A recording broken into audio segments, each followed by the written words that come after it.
And I can't even remember what kind of a weed it was, but it was yellow, like mustard or something like that. And we had to pull that out. Now, that's just one of the jobs I hated. But as I say, I was out, if I could, I was always reading. Libraries were pretty far from us, and if you know how much libraries mean to kids these days, it's something that I felt. I think I had to wait till I was working on my master's at Northwestern.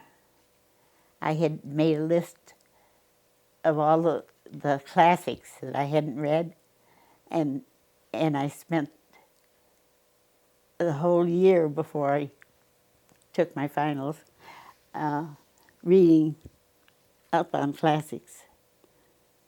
I was teaching at the same time. And what were some of those books, if you can remember just a few titles? Oh, I love Jane Austen and Pride and Prejudice, all the things that went with it. I loved Shakespeare, but I can't say that I read too much of it on my own before I got in advanced studies. And I've always liked nonfiction. I much prefer that to, well, especially the type of so-called literature you get these days. I just prefer the old-fashioned type of thing. As my son always says, Baba says, Mom, you just like things with a sick, happy ending. That's probably true.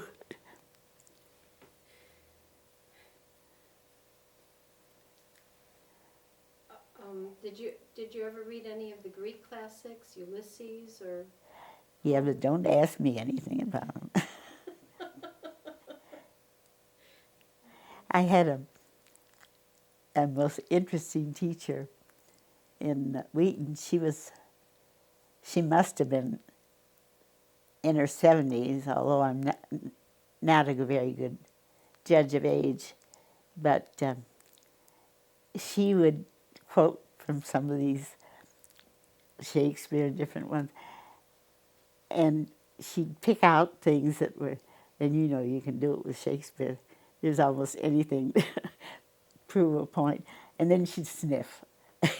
And if somebody, and we always had chapel, and if the speaker would say something that she particularly approved of, she'd sniff. And it was a real big joke among the kids. She was a delightful person. Did you have any hobbies when you were growing up? Or other things you like to do, like sewing or collecting things, or? No, I don't think I didn't do. I had home ec in high school. No, in grade school. No, 4-H. I'm trying to think where I did have it, and didn't do very much with it. The only thing I told my mother, I had learned how to rip. What do you mean by that? You'd learn how to rip? Yeah, you know, you sew something on the machine, and you pull it part way, and then it go on the other side, and it helps very much if you know how to rip. I mean, you can take it out, whereas most of the things I needed taking out, they weren't doing too well. I can't say that I cared too much about sewing or anything like that. I'd much rather read. But as I grew older, and especially when I was teaching, I used to, you can't believe I did it, but I used to get down on the floor with my patterns and cut out dresses and stuff. And I enjoyed that. I did it. I did it with my kids, for my kids. for, You would sew things for the children? yeah. Uh-huh. Well, there was a period, I think it was in the 50s, maybe, 60s, when our feed for the chickens came in floured sacks. You don't remember that? Mm-hmm. You do? Mm-hmm. Oh, that's something. Anyway, I used to make Sally dresses. At that time, they made dresses. And I remember saying to my sister-in-law, who had an older child, "Oh, what cute dresses Liv's wearing." And she said, "Yeah, but," she said, "I don't know why I'm making it. She'll be wearing your father's shirt." Next, do you remember when the style got to be that the girls would wear these great big shirts? And I don't think Liz ever did it, but these dresses that Catherine made were really cute. I can't say anything I did was especially. I rather knit.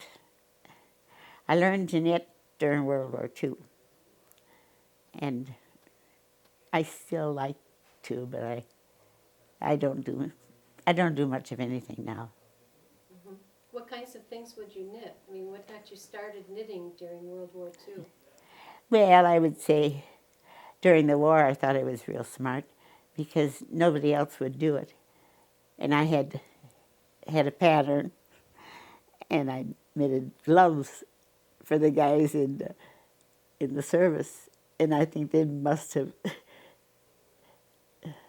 just hated them, but I don't know. I don't know what it was like in the war. Was that before you were married, Lucinda? Mm-hmm. Mm-hmm. So you would knit gloves for the servicemen? And Well, that was one of the things. None of the older, better knitters really cared much about trying anything, and I would try things. And they're nice and little, easy to hold. And even at that time, maybe I was thinking more of myself. And it got done faster. But Mm-hmm. I did like knitting. Mm-hmm. Crocheting, I was never very good at. I tried to teach my daughter to crochet, and it was like the blind leading the blind. But I also tried to teach her knitting. Well, she ended up liking to crochet. She crocheted that thing for me. She's still teaching, so she doesn't have time to do much now. But she made me an Afghan, a few things. And she's made quite a few baby things, and she's always bringing me yarn. And in the last few years, I've done, these ski sweaters with different colors, and I made one there for my granddaughter, and I never saw her wear it, so I don't know. I thought it was a beautiful thing. I was impressed, but I guess she didn't. I think she thought it was too warm. Okay. Did you ever play a musical instrument? And No. I played the piano for my own amazement. To quote, what was it, Jane Ace. And other than that, I just had no special music I like to sing. Now I can't do anything as far as that goes. But I can't think that I had any special talents. The only thing I did do was a lot of book reviews. You would write book reviews? No, I would give programs with book reviews of books that I liked, or books that they liked. You would get together with a group of other ladies or people and No, this was like for Ladies' Aid, women's clubs, and stuff like that, where they wanted someone. I started doing it in connection, I guess, with devotions, mostly. And I had quite a few people whom I regularly visited, but that's about the only special thing I did. All very boring. Well, no, you would read a book and then go to get together with the group and talk to them about the book. Well, we did that in a book club where we each did. So we took a different book. Now that we did through Women's Club, and that was a group of ladies. But this other, you had them at your mercy. You just talked about the book, what you liked about it, and more or less a critique of it. Okay, that's it.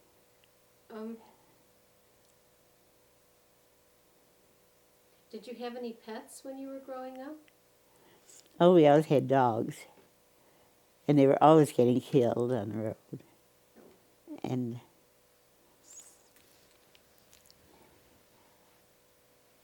I can remember when we'd bring the dog in the house, and my dad did not approve of our having dogs in the house. So we kind of sneaked them in and out. But other than that, we had lots of, I think we always had a great affection for, like, little calves and cats. But I never liked cats very well. I liked the dogs better.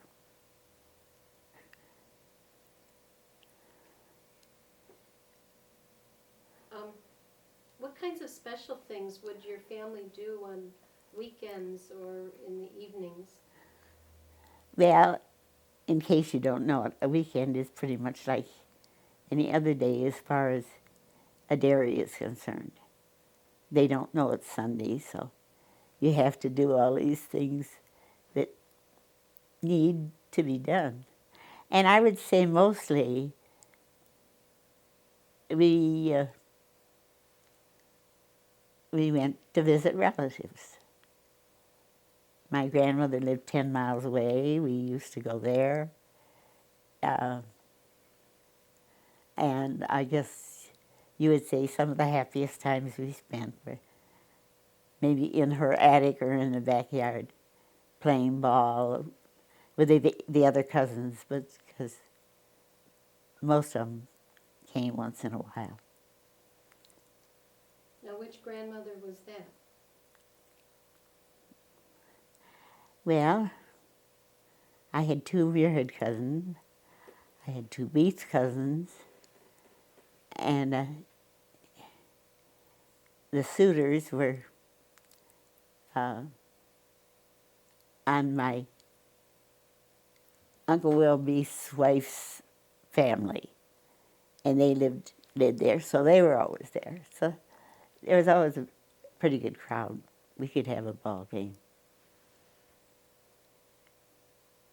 or something. So when all the cousins got together, like there were 20 of you or something? Well, probably more like 12. But then Uncle Will was always a kid with us. He would always play with us. One of my favorite people. And what do you remember about him, Lucinda? And maybe just because he liked to, he had a definite sense of humor. He said that, I remember he came to see me, I had pneumonia. And he was sick, and he said, well, she isn't talking so much today anyway. I felt like saying something, but he thought I didn't know enough to say anything. But anyway, Uncle Will was one of my favorites. Was he a Beith or a Muirhead? He was a Beith. But Uncle Will Muirhead was the one that told me all the family history. I wrote the Muirhead history when I was, well, before I was married. And I got a lot of the information from Uncle Will Muirhead, and he told the best stories. And he would tell all these stories, and then he'd say, I'd ask him about something, and he'd say, where did you hear that? And I'd say, well, Aunt Lou told me. And he said, oh, Lou's crazy. She doesn't remember that. I think Aunt Lou was a little younger than he was. But I would go back and forth between the two of them. I didn't have the source of material that I had here. Of course, I didn't have anybody here to tell me either.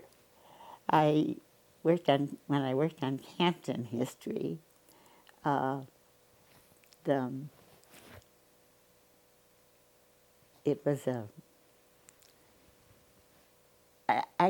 just catch a little bit of it here, and I remember Mother'd talk about when she was a girl. She was born on Beith Road and lived over in that area, and she would mention names of people, and I just wish that I'd listened to her more.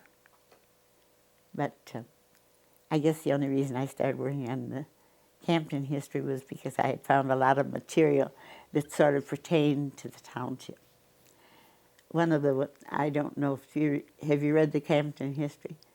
One of the most delightful things in the Campton history is a story that was written by, it was a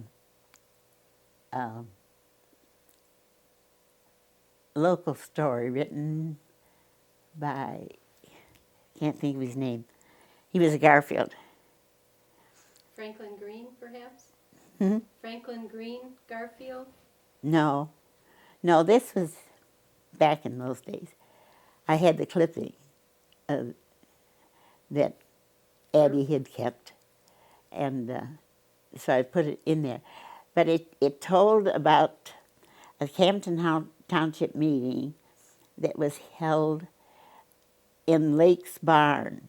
And Lake's Barn is over on the intersection of the Burlington and Silver Glen. I suppose it was a log cabin. But it told about the election in 1844, the first presidential election in the township. And this was written in 1888, I think, 44 years later. And it mentioned that everybody in that first election who voted, and there were 7 of them. I don't know if I can recall all of them. Robert Corron was one. The Garfield who wrote the article was another. The Lakes, another. And I can't think about it right now. But these 7 people voted again in 88. And I just loved the way he wrote. He said, in those days, men were not afraid to say what they thought, and there was no stuffing the ballot box. I don't think he used that word, but none of that. It was straight from the shoulder, and the books were open all day long, and you could come in and see who voted and how they voted. And then in the article, he tells how Robert Corron voted. I think Clay was one of the things. I can't remember the 3 of them. Clay, who signed Polk, and the 3 contestants. I can't remember who the 3rd one was. But anyway, it told who Robert Corron voted for. Men were not ashamed. And I thought it was kind of delightful that this And I wasn't so sure about that there was no stuffing of the belt. It's a little bit like I was telling Dave here about the story that this relative from Chicago who worked for the fire department wrote about the Chicago fire, and he told how generous the whole world had been when the fire broke out. And they said all this thing, and then he ended something to the effect that you just wonder how much of it goes to the right source. And I think that's so true of today. We're still doing the same thing.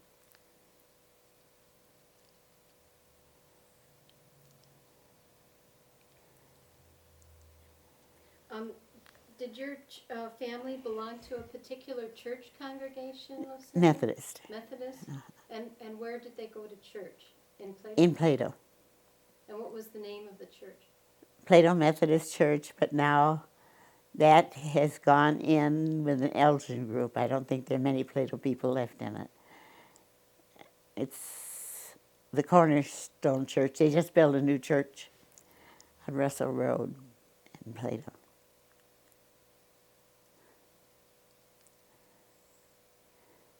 But I would say it's primarily Elgin people. Did your family take vacations when you were growing up? If it was between milkings.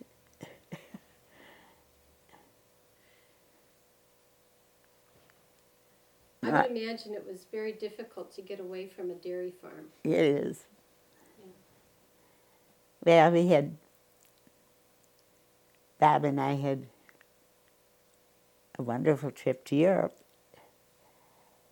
But we had a friend who had just quit farming, and we got away for 3 weeks, and it was great.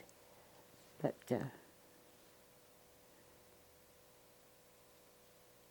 and then when the boys got older, we could get away a little better. But he was still pretty active.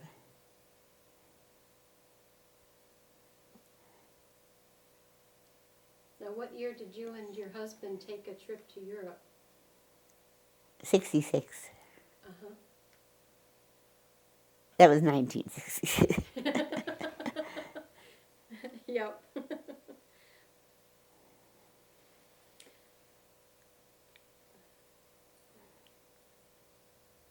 Do you remember your first car? First what? Your first automobile? I think it was a Rio. R-E-O. I'm not sure. It may not have been. The one I remember best, I was I was 9. But when my sister died, you know, back in those days, you used what car you had if you had one. And we had a Velie, V-E-L-I-E, and it was 7 passenger, had 2 little seats in the middle. And I remember for the funeral, we had that. So Elizabeth died in 1919, so.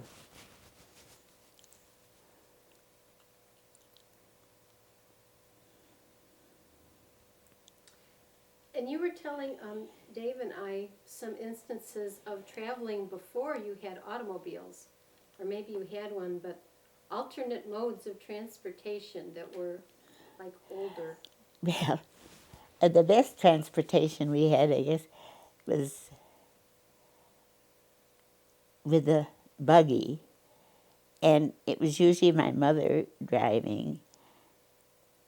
She never drove a car, but she drove a horse, and we would get to go, like I say, between milkings, but in thrashing time, the men always got 2 meals where they went. They'd get the dinner and then they'd have supper too. So that kind of gave us, and one of the things I remember most is the automobile races in Elton.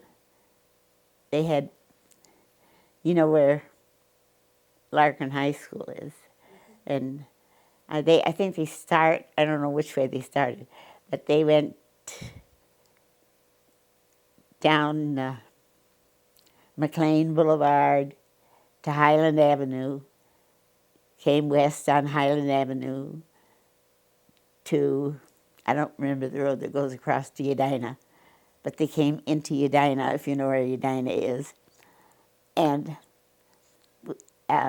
then took 20 goes through Edina, the oldest road in the area, and they took 20 back to Larkin. I think it was something like 5 miles.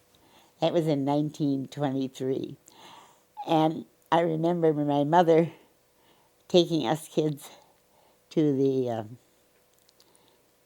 when the family was away,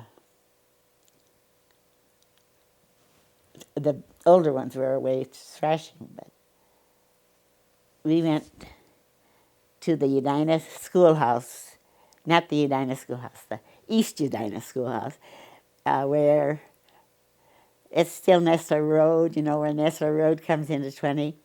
And at the end of Nestler Road, you may have been watching, if you've been in this area long, they've been working on it. I think a church owns part of that land right in the corner. Well, that used to be the East Edina schoolhouse, and it had this outdoor privy, all the things that one needed. We took our picnic basket, and we watched the cars practice. See, they were practicing on the route. So that was a big thing in our. And there were always special things. 4th of July and.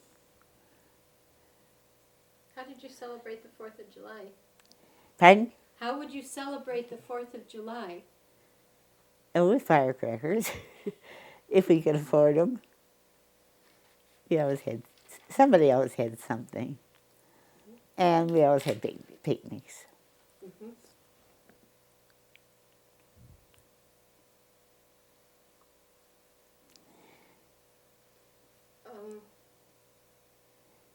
What was it like to travel by buggy in the winter time? Well, mostly we used the sleigh if there was snow. Otherwise, I was just recalling one Christmas, the roads weren't very good for traveling because all the country roads were pretty bad. And there was enough snow, so the family went to Grandma's for Christmas, as we always did, with the bobsled. But we also had but I don't even remember riding in it. We had a four-passenger, I should say, buggy. It wasn't a rumble seat, but it had the 2 seats in it.